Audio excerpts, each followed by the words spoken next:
Bonjour à tous, bienvenue à notre célébration du dimanche. C'est toujours un privilège de pouvoir se tenir devant notre Seigneur et de pouvoir louer et l'adorer avec un cœur sincère. Ce matin, on va juste prier avant de commencer, si vous êtes d'accord avec moi. Seigneur Jésus, on te remercie parce que tu es là, au milieu de nous. Et Seigneur Jésus, malgré les hauts et les bas, Seigneur Jésus, tu es avec nous. Alors Seigneur Jésus, on veut te redonner toute la gloire qui t'est due, Seigneur. Sois élevé, sois glorifié, Seigneur. Je bénis ton nom, j'élève ton nom, Seigneur Jésus, parce que tu es bon.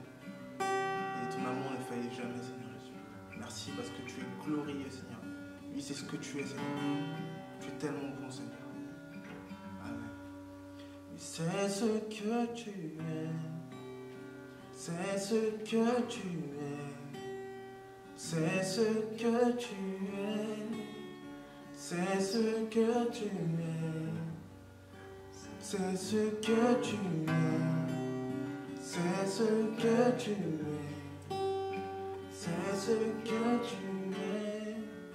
C'est ce que tu es. Encore une fois, c'est ce que tu es. C'est ce que tu es. C'est ce que tu es. C'est ce que tu es. C'est ce que tu es. C'est ce que tu es. C'est ce que tu es. C'est ce que tu es. Tu es là.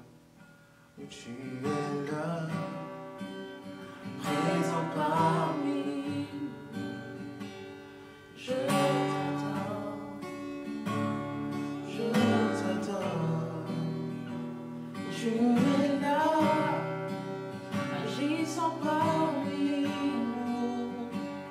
Je t'adore. Je t'adore. Déclare encore, tu es là. Tu es là. Présent parmi nous. Je t'adore. Je t'adore. Tu es là.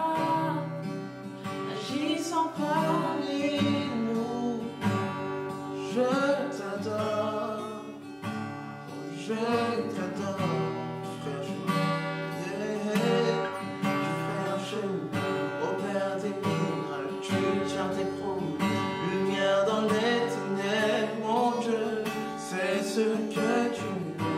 Tu ferais un chemin, tu ferais un chemin. Au Père des miracles, tu tiens tes promesses. Lumière dans les ténèbres, mon Dieu, c'est ce que tu es. Tu es là, tu es présent parmi nous. Je t'adore.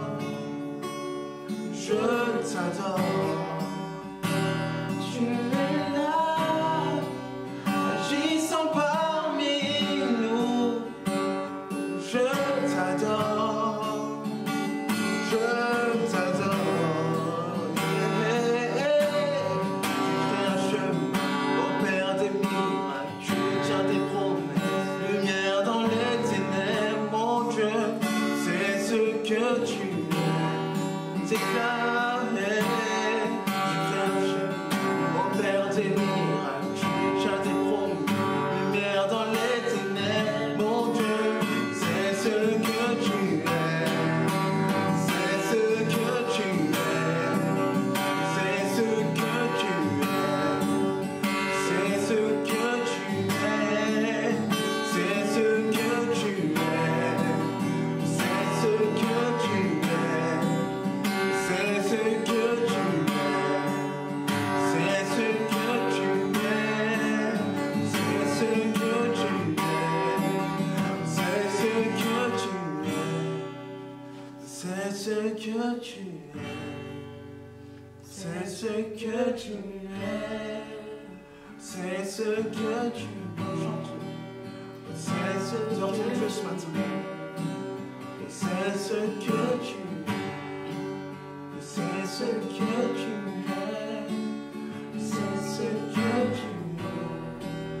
C'est ce que tu es. C'est ce que tu es. C'est ce que tu es. C'est ce que tu es.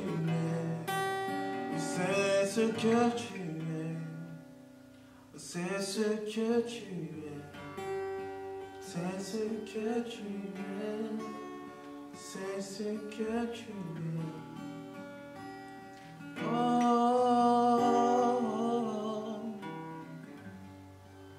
c'est ce que tu es. C'est ce que tu es. C'est ce que tu es.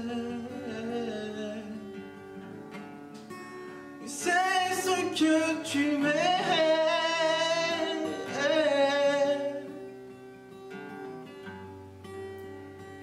Mon Dieu, tu es grand et merveilleux. Grand et merveilleux.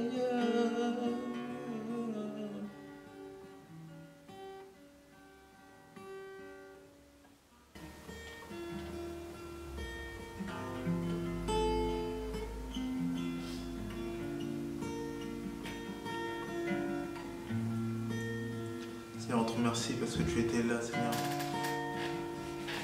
Bien avant notre naissance. Bien avant tout, Seigneur Jésus. Parce que de tes mains, tu as tout façonné, Seigneur Jésus. Alors, Seigneur Jésus, ce matin, on veut te donner toute la louange, toute la gloire. Seigneur, on veut te remettre à ta place. On veut te replacer là où tu dois être, Seigneur Jésus. Seigneur, tu veilles sur nos vies. Alors, Seigneur Jésus, on veut te remercier, t'adorer.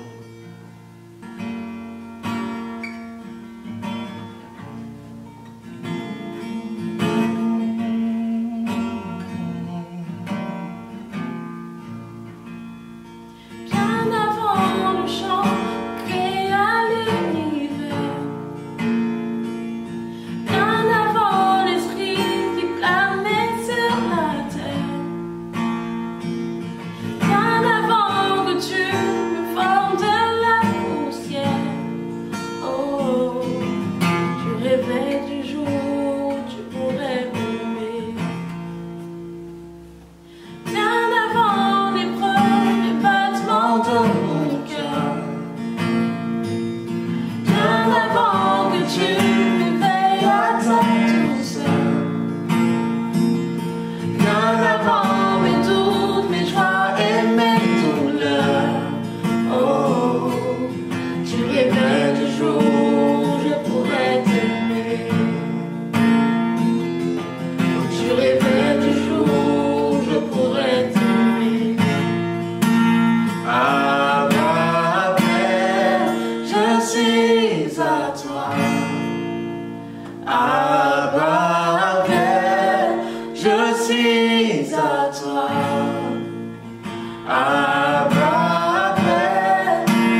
à toi. Je suis à toi. Je suis à toi. Je suis à toi.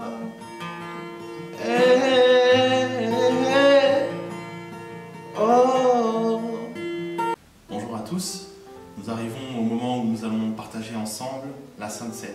Mais avant de manger ces éléments, je vous invite à ouvrir vos Bibles dans l'Évangile de Jean, chapitre 6, à partir du verset 32. La Bible nous dit, Jésus leur dit, en vérité, je vous le dis, Moïse ne vous a pas donné le pain du ciel, mais mon Père vous donne le vrai pain du ciel. Car le pain de Dieu, c'est celui qui descend du ciel et qui donne la vie au monde.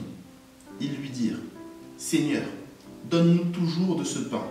Jésus leur dit, je suis le pain de vie. Celui qui vient à moi n'aura jamais faim, et celui qui croit en moi n'aura jamais soif. Amen. La Sainte Seine que nous nous apprêtons à partager, c'est une chose spirituelle. C'est d'abord un repas qui a une réalité spirituelle. Dans le même chapitre de Jean, Jésus nous dit « La chair ne sert à rien, c'est l'esprit qui vivifie. » Donc au moment où nous prenons ce repas, si nous ne voyons que du pain et du vin, alors nous passons à côté de la réalité spirituelle de ce repas. Nous savons que Jésus est le pain de vie et que ce repas symbolise la communion que nous avons avec Christ. Le fait de manger sa chair qui est symbolisée par le pain nous permet de nous souvenir de son sacrifice. Le fait de boire son sang, symbolisé par le fruit de la vigne, nous permet de nous souvenir de son sang qui a coulé pour pardonner nos péchés. Comprenons la réalité spirituelle derrière ce repas de la Sainte Seine. Comprenons que Jésus nous accompagne comme le pain de vie tous les jours de nos vies, au quotidien. Il ne s'agit pas d'un repas que nous prenons que les dimanches ou que lorsque nous nous réunissons, mais c'est une communion que nous avons les uns avec les autres, que nous avons avec Christ, spirituellement, qui est symbolisée par ce repas. De la même manière que les Hébreux avaient la manne dans le désert tous les jours, de la même manière, nous sommes en communion avec Christ, qui est le vrai pain de vie, tous les jours de nos vies. Et pour nous souvenir de cela, nous nous apprêtons à partager ensemble la Sainte Seine, à prendre ces éléments qui symbolisent la réalité spirituelle de la communion que nous avons avec notre Dieu et que nous avons les uns avec les autres. Prions. Seigneur Dieu Père éternel, nous te bénissons. Seigneur Dieu Père, nous te remercions, Seigneur, parce que nous nous souvenons maintenant que tu as donné ta vie pour nous, que tu t'es sacrifié, Seigneur, que tu t'es donné le premier, que tu as donné Jésus-Christ. Tu as donné sa chair meurtrie pour nous. Tu as versé son sang, Seigneur, pour que nous soyons lavés. Et Seigneur Dieu Père, c'est une communion de tous les jours que tu nous as donnée dans ta faveur, Seigneur. C'est une restauration de notre âme, de notre pensée, de notre cœur que tu nous as donné par ton sang versé. C'est une guérison spirituelle, Seigneur. C'est une réconciliation avec toi, Père, notre Créateur. C'est une réconciliation que nous avons également les uns avec les autres, pour qu'au milieu de nous, il n'y ait plus de querelle, il n'y ait plus de disputes ou de division. Seigneur, alors que nous nous apprêtons à prendre ce repas, nous voulons nous souvenir de cette réalité spirituelle, Seigneur, qui nous accompagne, qui nous environne, non seulement maintenant que nous prenons ce repas, mais tous les jours de nos vies. Car tous les jours de nos vies, Seigneur, cette communion demeure. Toi, tu ne nous abandonnes jamais, Seigneur Dieu Père éternel. Comme la manne, Seigneur, était donnée dans le désert aux Hébreux tous les jours, de la même manière, le pain que tu es, le pain qui nous donne la vie, le pain qui nous restaure, Seigneur, nous est donné tous les jours. Que ce repas spirituel, Seigneur, soit dans notre conscience, Seigneur, dans notre pensée, dès maintenant, Seigneur, et dans la suite des temps. Nous te louons, nous te bénissons, Seigneur Dieu Père éternel. Au nom de Jésus-Christ, nous te disons encore merci. Amen. Prenons ensemble les éléments.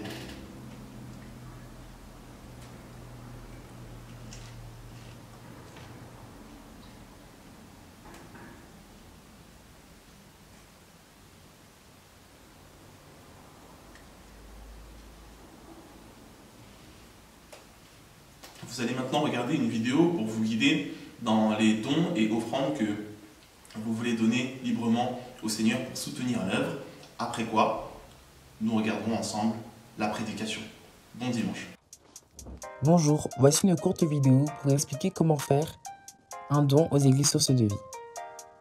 Le lien de ce site est en description. Tout d'abord, indiquez le montant de votre choix. Ensuite, cochez la première case pour nous indiquer si cela est une dîme, une offrande ou un don. Cliquez suivant. Afin de recevoir une confirmation de votre paiement, il est nécessaire de renseigner vos coordonnées et ils vous permettront de vous identifier et de vous adresser les reçus fiscaux. En descendant, cochez la deuxième case pour confirmer vos informations personnelles et cochez la première case pour recevoir des courriers électroniques de Source de Vie. Ensuite, cliquez sur Suivant. Choisissez votre mode de paiement. Par carte, indiquez vos coordonnées bancaires ou par prélèvement automatique. À la fin de cette étape, appuyez sur Faire un don.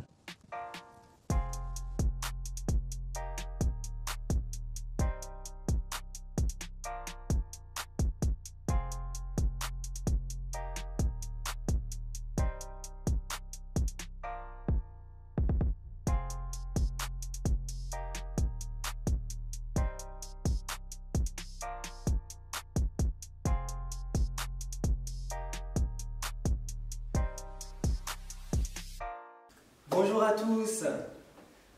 Bonjour, j'espère que vous avez passé une bonne semaine. J'espère que vous avez été bénis par le temps de louange que l'on vient d'avoir. J'espère que vous allez être bénis également par la parole de Dieu. Ce matin, nous allons parler d'une chose fondamentale dans notre vie chrétienne. C'est tout simplement la prière. Vous voyez, de la même manière que respirer est fondamentale pour l'être humain, eh bien la prière est fondamentale pour le chrétien. Mais malheureusement, souvent, nous ne prions pas parce que nous ne savons pas pourquoi prier ni comment prier. C'est pourquoi nous allons voir ensemble ce matin quelques-uns des enseignements que le Seigneur Jésus-Christ nous a donnés concernant la prière. Nous allons tout de suite aller dans la parole de Dieu et nous allons aller dans Matthieu 6. Nous lirons du verset 9 jusqu'au verset 11. Voici ce que nous dit la parole de Dieu. Voici donc comment vous devez prier. Notre Père qui es aux cieux, que ton nom soit sanctifié, que ton règne vienne, que ta volonté soit faite sur la terre comme au ciel. Donne-nous aujourd'hui notre pain quotidien. Amen. Et nous allons nous arrêter là. Donne-nous aujourd'hui notre pain quotidien. Nous allons voir les 4 premières requêtes que le Seigneur Jésus-Christ nous a demandé d'adresser à Dieu. Et nous allons voir réellement ce qu'il entend par ces requêtes-là. Nous commencerons par la dernière et nous finirons par la première. Donc dans celle-ci, qui est le premier point du jour, qui nous dit « Donne-nous notre pain quotidien ». Vous voyez, on voit là déjà quelque chose de merveilleux. Jésus-Christ nous fait comprendre que c'est Dieu qui nous donne toutes choses.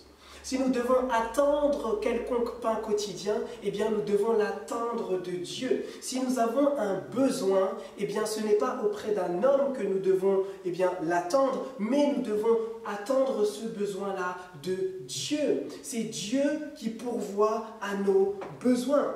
Voyez, la parole de Dieu nous dit dans 1 Pierre 5, au verset 14, « Déchargez-vous sur lui de tous vos soucis, car il prend soin de vous. » Dieu prend soin de nous. Il ne veut pas que nous puissions vivre une vie d'inquiétude permanente concernant le manger, concernant le vêtement, concernant le matériel, concernant le lendemain, mais il veut pourvoir à nos besoins. Il veut lui-même prendre soin de nous. C'est pourquoi Philippiens 4, verset 19 nous dit « Et mon Dieu pourvoira à tous vos besoins selon sa richesse avec gloire en Jésus-Christ.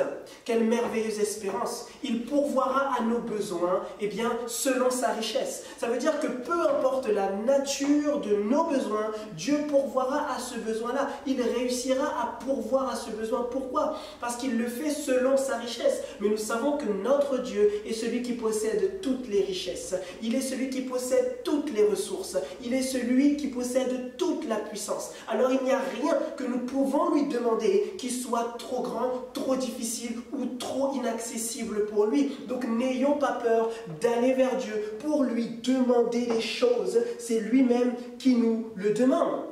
Voyez, notre Dieu n'est pas limité dans son action dans notre vie. Alors nous non plus, ne nous limitons pas dans nos demandes envers lui, parce qu'il est capable de tout. Et la parole de Dieu nous dit eh bien, que sa compassion est sans limite et ses bontés se renouvellent chaque matin. Donc n'ayons pas peur d'aller vers notre Dieu. Regardez, Philippiens 4 au verset 6 et 7 nous dit: ne vous inquiétez de rien, mais en toutes choses faites connaître vos besoins à Dieu par des prières et des supplications dans une attitude de reconnaissance. Et la paix de Dieu, qui dépasse tout ce que l'on peut comprendre, gardera votre cœur et vos pensées en Jésus-Christ. Cette paix gardera nos cœurs et nos pensées en Jésus-Christ. Voyez, Dieu ne veut pas que nos inquiétudes, nos soucis de la vie puissent nous distraire et nous détourner de lui. C'est la raison pour laquelle il dit, eh bien, déchargez-vous sur moi, vous gardez les yeux fixés sur Jésus-Christ, gardez vos pensées et votre cœur fixés sur Jésus-Christ, et moi, je m'occuperai de vous. Moi, je m'occuperai de vous. Je veux subvenir à vos besoins. Quelqu'un doit entendre que Dieu veut subvenir à nos besoins. Pas juste nos besoins spirituels, mais il veut subvenir à tous nos besoins, dit la parole de Dieu. Et s'il y a des choses que nous n'avons pas aujourd'hui, que nous ne possédons pas, eh bien c'est simplement parce que nous ne les demandons pas. C'est parce que nous ne les demandons pas ou parce que nous avons arrêté de les demander. Nous avons arrêté de prier pour ces choses. Regardez, dans Matthieu 7 au verset 7 jusqu'à 11, Jésus-Christ nous dit: demandez et l'on vous donnera, cherchez et vous trouverez, frappez et l'on vous ouvrira. En effet, toute personne qui demande reçoit, celui qui cherche trouve, et l'on ouvre à celui qui frappe. Qui parmi vous donnera une pierre à son fils s'il lui demande du pain? Ou s'il demande un poisson, lui donnera-t-il un serpent? Si donc, mauvais comme vous l'êtes, vous savez donner de bonnes choses à vos enfants, votre Père Céleste donnera d'autant plus volontiers de bonnes choses à ceux qui les lui demandent. Si nous savons être bons envers nos enfants, eh bien à combien plus forte raison est en train de dire Jésus-Christ? Là, il fait appel à notre foi. Et dans Marc 11 au verset 24, il va même aller plus loin. Il va dire: tout ce que vous demanderez en priant, croyez que vous l'avez reçu et cela vous sera accordé. Tout, croyez que vous l'avez reçu et cela vous sera accordé. Voyez, c'est une merveilleuse leçon que nous donne le Seigneur Jésus-Christ. Il dit: ayez la foi, croyez, priez, et vous allez recevoir ce pourquoi vous priez. Et ce que nous dit le Seigneur Jésus-Christ, eh bien, nous rappelle les paroles qui nous sont données dans Jacques 4, lorsqu'il nous est dit que si vous n'avez pas, c'est simplement parce que vous ne demandez pas. Si vous n'avez pas, c'est simplement parce que vous ne demandez pas. C'est pourquoi j'aimerais encourager quelqu'un ce matin. J'aimerais challenger quelqu'un. J'aimerais lui dire: ose aller dans la présence de Dieu. Ose aller dans la prière. Ose demander les choses à Dieu. Peut-être qu'il y a quelque chose qui te tracasse et tu n'osais pas le demander à Dieu parce que tu sentais que ton besoin n'était pas assez spirituel. Mais tu comprends ce matin que Dieu ne veut pas juste répondre à nos besoins spirituels, mais il veut répondre à tous nos besoins. Alors approche-toi du trône de la grâce avec assurance afin d'y obtenir miséricorde et d'être soutenu dans tous tes besoins. Approche-toi de Dieu. Crois-moi, si tu fais cette démarche, je te dis que le Dieu de surprise va te surprendre. Le Dieu de surprise va te surprendre, c'est une vérité, il va te surprendre. Si seulement tu fais le pas d'aller vers lui et de lui demander, le Dieu de surprise va te surprendre. Alléluia, alléluia.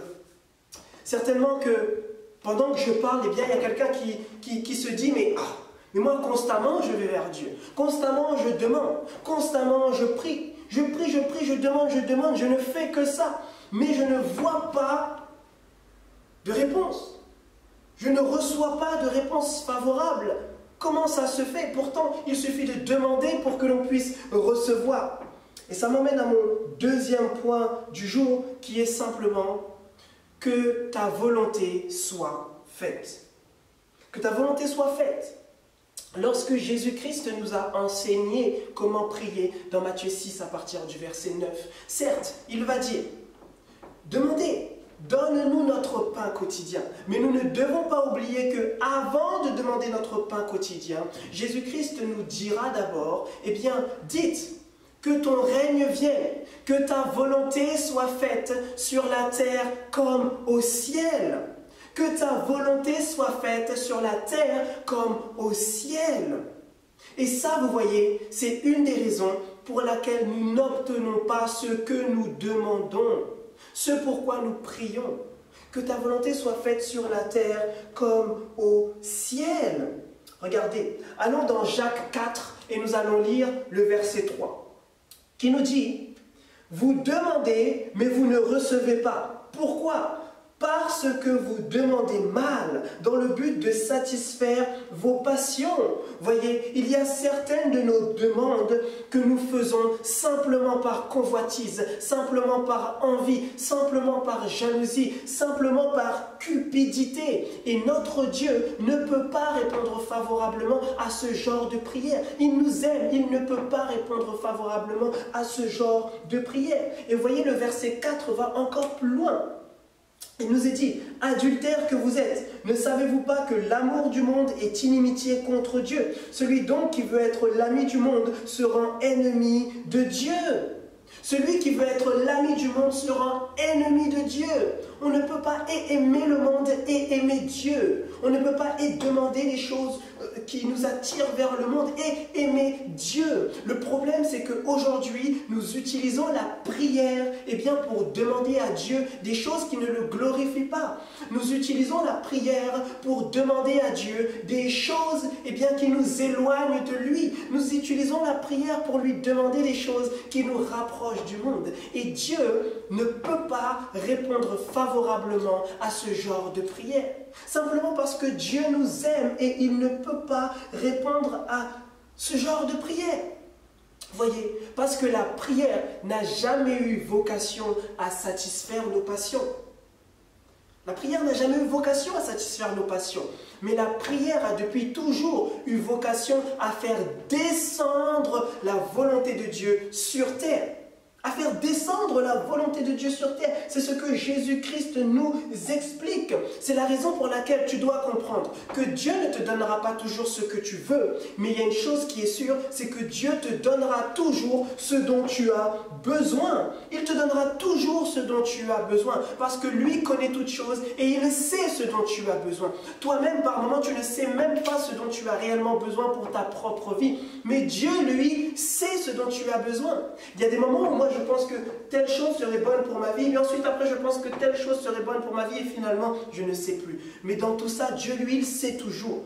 C'est la raison pour laquelle lorsque l'on prie, on doit toujours dire « Seigneur, que ta volonté soit faite. Seigneur, que ta volonté soit faite. » Voyez le psaume 37 au verset 4, que certainement tous nous connaissons, que nous avons déjà tous cité au moins une fois dans notre vie, qui nous dit « Fais de l'Éternel tes délices et il t'accordera ce que ton cœur désire. » Vous voyez, c'est un psaume qui a malheureusement souvent été mal interprété. Nous pensons que parce que nous sommes enfants de Dieu, que Dieu va répondre favorablement à toutes nos requêtes et qu'il va nous combler de tous nos caprices. Mais ce n'est pas ce que le Seigneur est en train de nous dire.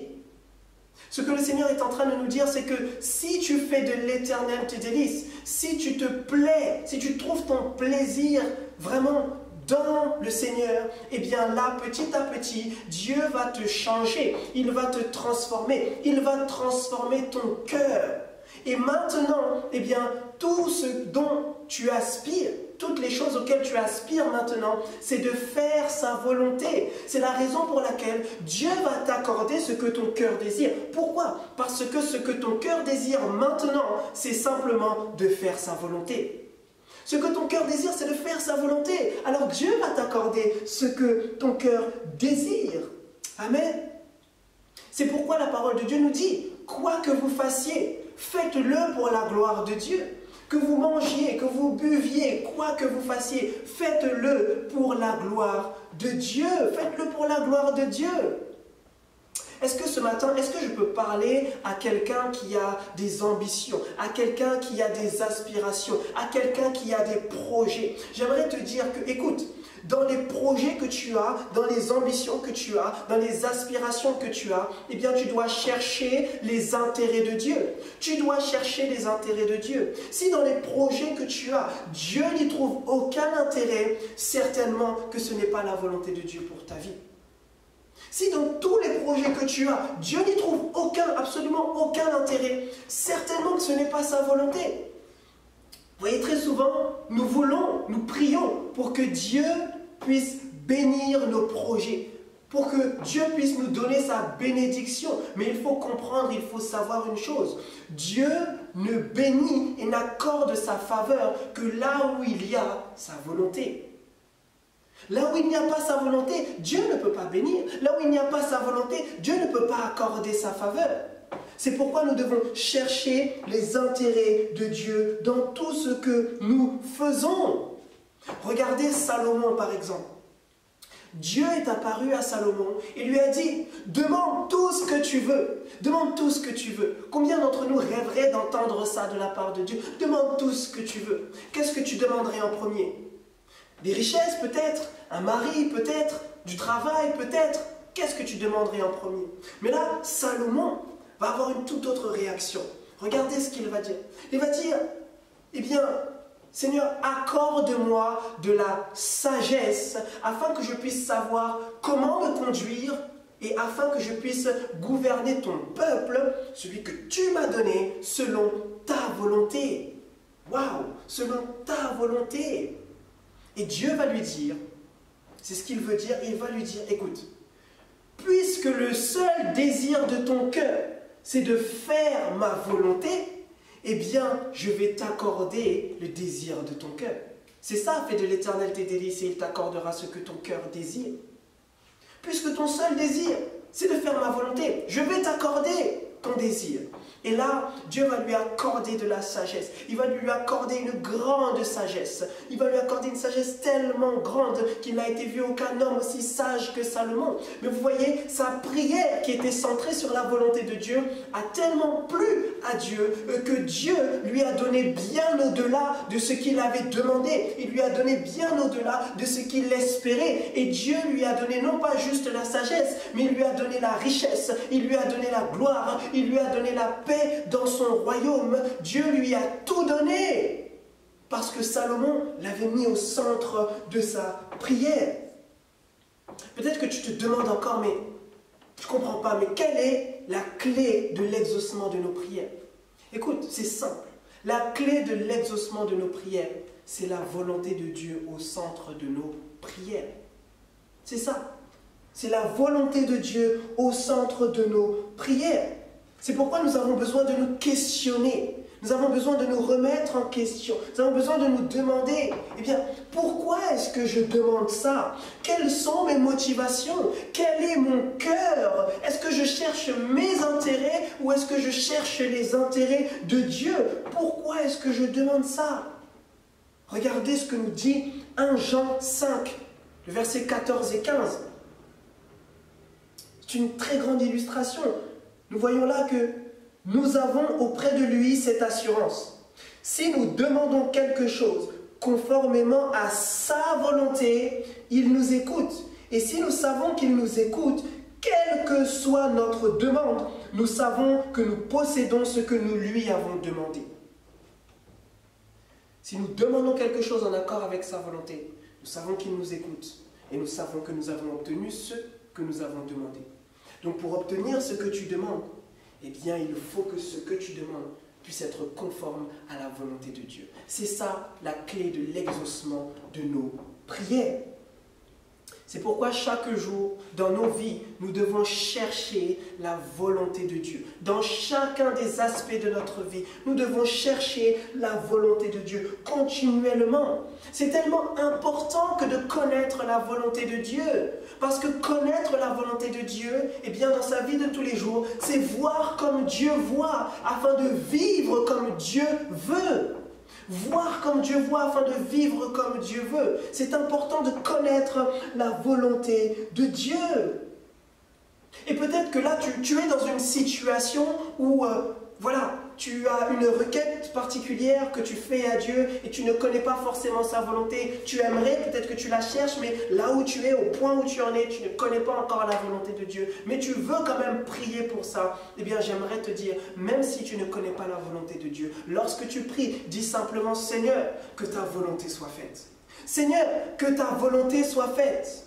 Je veux te faire confiance, que ta volonté soit faite. Peut-être que cela ne va pas me plaire, peut-être que cela ne va pas aller dans mon sens, peut-être que cela ne va pas me paraître bien au début. Mais Seigneur, que ta volonté soit faite. Je me soumets à ce que toi tu désires. Seigneur, que ta volonté soit faite. Je te fais confiance. Voyez l'apôtre Paul, le grand apôtre Paul. La parole de Dieu nous dit, lui-même a déclaré, 3 fois j'ai prié, 3 fois j'ai supplié Dieu. J'imagine l'apôtre Paul à genoux en train de supplier le Seigneur. 3 fois, à 3 reprises je l'ai faite. J'ai prié qu'il retire, qu'il enlève cette écharde qu'il y a dans ma chair. 3 fois je l'ai supplié. Mais quelle a été la réponse de Dieu? Est-ce qu'il l'a retiré? Non! Qu'est-ce qu'il lui a répondu? Il lui a simplement dit, eh bien, ma grâce te suffit. Ma grâce te suffit. Quelqu'un doit comprendre qu'il va y avoir des temps, des périodes où tu n'auras pas de réponse. Tu n'auras pas de réponse. Mais Dieu va simplement te dire, ma grâce te suffit. Dans la situation dans laquelle tu es, ma grâce te suffit. La croix te suffit. Jésus-Christ te suffit. Fais-moi confiance et continue à avancer. Fais-moi confiance et continue à avancer. L'apôtre Paul lui-même, il va dire la chose suivante. Il va dire que s'il n'avait pas eu cette écharde dans sa chair, certainement qu'il se serait enflé d'orgueil dans son ministère. Voyez, Dieu savait pourquoi il ne retirait pas cette écharde de sa chair. Dieu connaît toutes choses et nous devons simplement lui faire confiance. Nous devons lui faire confiance. Si tu cherches la volonté de Dieu, tu dois savoir que Dieu ne te donnera pas toujours ce que tu veux, mais il te donnera toujours ce dont tu as besoin, parce que lui connaît toutes choses. C'est pourquoi Jésus-Christ, dans sa conclusion qu'il le fait dans son enseignement sur la prière, sur les inquiétudes, et bien dans Matthieu 6, au verset 33, il va dire la chose suivante.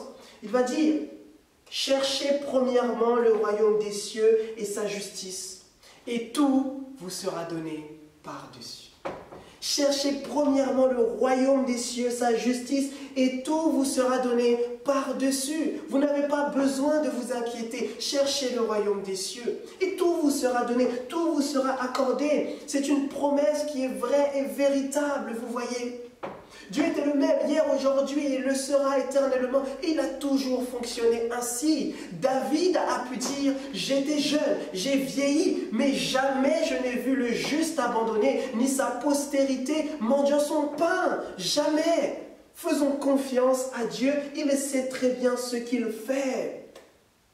Alors oui, que Dieu t'exauce ou que Dieu ne t'exauce pas, eh bien toi, tu dois rester fidèle au Seigneur. Tu dois rester concentré sur le Seigneur. Tu dois continuer à l'adorer, continuer à le prier, continuer à glorifier son nom. À glorifier son nom. Et ça m'emmène directement au 3e point du jour, qui est que ton nom soit sanctifié. Que ton nom soit sanctifié.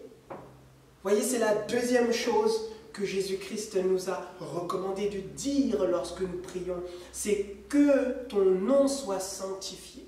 J'aime les versions qui nous disent que la sainteté de ton nom soit respectée. Mais qu'est-ce que ça veut dire? Que la sainteté de ton nom soit respectée. Voyez, le nom de Dieu, eh bien, c'est l'essence même de son être. C'est qui il est. Voyez, et nous devons respecter la sainteté de son nom. Nous devons comprendre que, voyez, notre Dieu est saint. Notre Dieu est digne de louange, digne d'adoration. Nous devons le reconnaître pour qui il est. Et nous devons aussi savoir nous mettre à notre place telle que nous sommes, à la place à laquelle nous sommes. Nous devons faire preuve d'humilité vis-à-vis de Dieu. Nous devons craindre Dieu. Nous devons l'adorer. Voyez. Et lorsque nous faisons ça, lorsque nous reconnaissons Dieu à la place à laquelle il doit être, eh bien, maintenant, notre adoration, notre louange, notre vie de consécration, notre zèle envers le Seigneur, eh bien, ne dépend plus de ce que le Seigneur fait ou non pour nous. Cela ne dépend plus des prières qui ont été exaucées ou non. Cela ne dépend plus de est-ce que j'ai reçu ce pourquoi j'ai prié ou non. Nous faisons les choses sans condition. Voyez, si Dieu me dit oui, gloire à Dieu, je le loue. Mais si Dieu me dit non, gloire à Dieu, je le loue quand même. Moi, j'ai discuté avec des gens qui m'ont déjà dit que voilà, ils ont quitté la foi. Pourquoi? Parce que Dieu ne leur a pas accordé ce qu'ils voulaient. Mais nous devons comprendre. Nous devons le comprendre. Nous ne sommes pas là pour ce que Dieu peut nous accorder, pour ce que Dieu peut nous donner, mais nous sommes là pour qui il est. Et la sainteté de son nom doit être respectée. Nous sommes là pour qui il est, le créateur de l'univers, le Dieu de toutes choses, l'alpha et l'oméga, l'éternel. Nous devons respecter la sainteté de son nom. Nous devons respecter ses décisions. Nous devons le respecter tout simplement. Voyez, Job qui a tout perdu, respectait la sainteté du nom de Dieu. Il a tout perdu, mais pourtant, il va dire, l'Éternel a donné, l'Éternel a repris, mais que le nom de l'Éternel soit béni. Que le nom de l'Éternel soit béni. Que Dieu agisse ou qu'il n'agisse pas, son nom doit être béni. Que Dieu donne ou qu'il ne donne pas, son nom doit être béni. Que Dieu fasse ou qu'il ne fasse pas, son nom doit être élevé. Alléluia.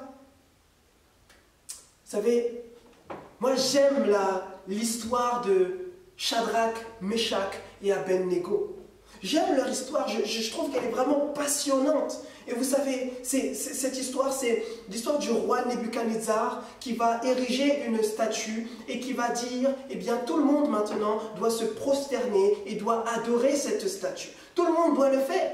Mais Shadrach, Meshach et Abednego vont dire non, nous on ne fera pas ça. On ne va pas commettre un tel péché. On ne va pas tomber dans l'idolâtrie. On ne fera pas ça. Et là, le roi Nebuchadnezzar va les convoquer et il va les menacer. Il va leur dire que si vous ne vous prosternez pas devant cette statue, eh bien vous allez être jetés dans une fournaise ardente. Vous allez y être jetés et personne ne pourra vous en délivrer, pas même votre Dieu. Mais regardez la réponse de Shadrach, Meshach et Abednego. Nous la lisons dans Daniel 3, à partir du verset 15 jusqu'à 18. Voilà leur réponse. Notre Dieu, celui que nous servons, peut nous délivrer de la fournaise ardente, et il nous délivrera de ton pouvoir, roi. Et c'est là que c'est intéressant. Et même s'il ne le faisait pas, sache, roi, que nous ne servirons pas tes dieux et que nous n'adorerons pas la statue en or que tu as dressée. Notre Dieu peut nous délivrer, notre Dieu en est capable. Mais sache, ô roi, que même s'il ne nous délivre pas, eh bien nous ne servirons pas tes dieux. Même s'il ne nous délivre pas, eh bien nous n'allons pas arrêter de suivre ses commandements. Même s'il ne le fait pas, nous continuerons à rester fidèles à lui. Même s'il ne le fait pas. Même s'il ne le fait pas. Quelqu'un a besoin d'élever sa foi. Quelqu'un a besoin de comprendre que ton obéissance ne dépend pas de la délivrance. Peu importe ce que tu as demandé dans la prière, ce que tu as reçu ou non, tu dois continuer à servir Dieu. Tu dois continuer à l'adorer. Tu dois décider de te soumettre à lui totalement et sans condition. Et je sais de quoi mon Dieu est capable. Je sais qu'il est capable de le faire. Mais même s'il ne le fait pas, je serai là et je ferai ce que j'ai à faire, voyez. Mais pour avoir une telle foi, pour avoir une telle confiance en Dieu, eh bien nous avons besoin de connaître notre Dieu. Shadrach, Meshach et Abednego connaissaient le Dieu qu'ils servaient. Et nous également, pour avoir ce même courage qu'ils ont eu face au monde, face à la vie, face aux difficultés, eh bien nous devons connaître le Dieu que nous servons. C'est pourquoi cela m'amène à mon quatrième point qui est également le dernier, tout simplement notre Père qui est aux cieux. Notre Père qui est aux cieux. La première chose que le Seigneur Jésus-Christ nous a dit de dire, c'est notre Père qui est aux cieux. Pourquoi?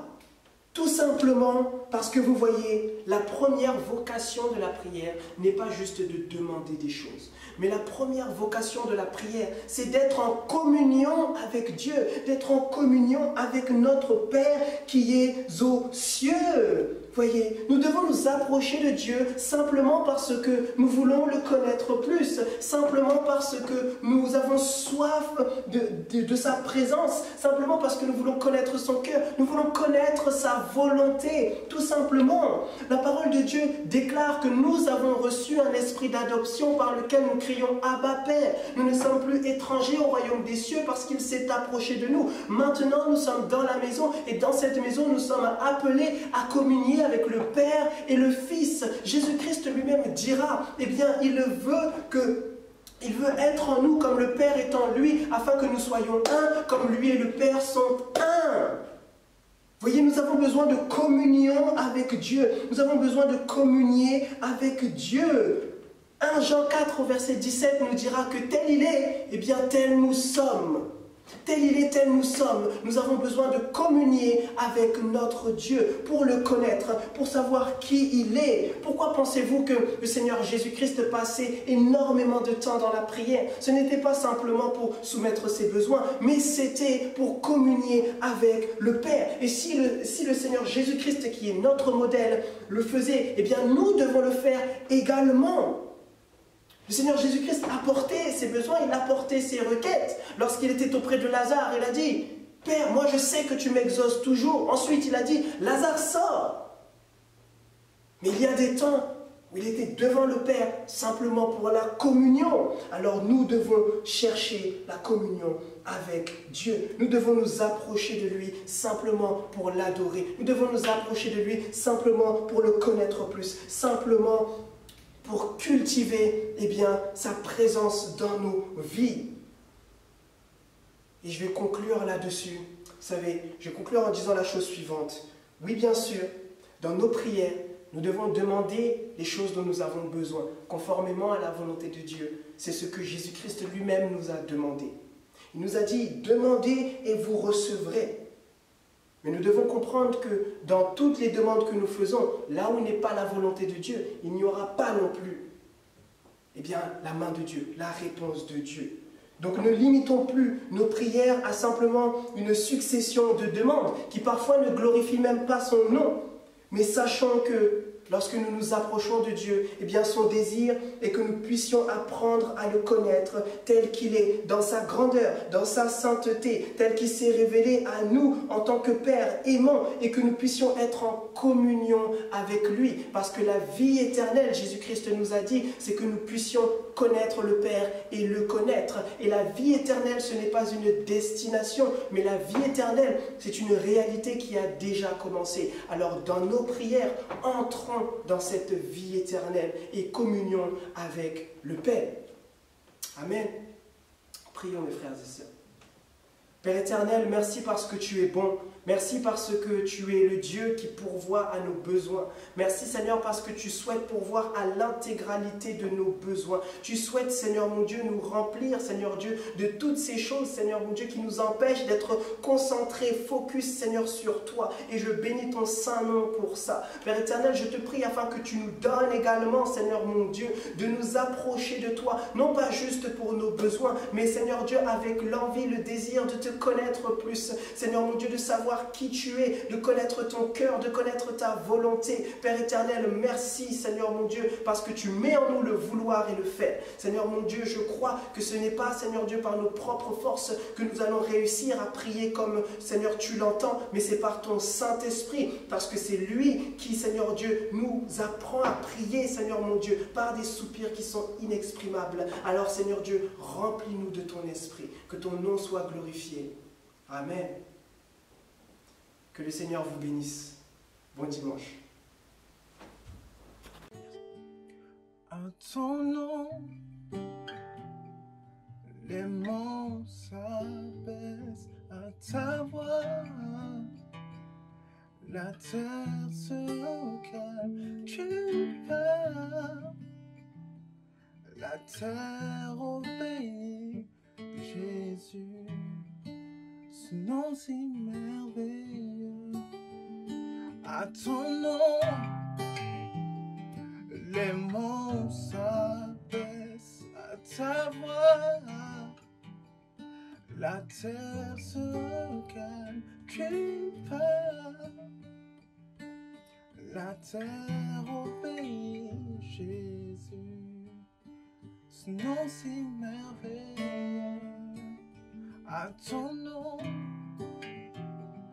les monts s'abaissent à ta voix.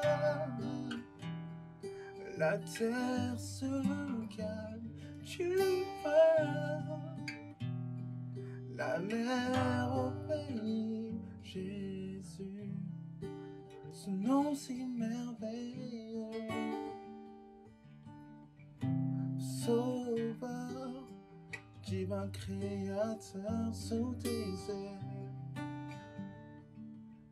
Oui, je n'ai plus peur. Réconfort, mon libérateur Jésus, ce nom si merveilleux. Sauveur, divin créateur sous tes ailes. Mais je n'ai plus peur.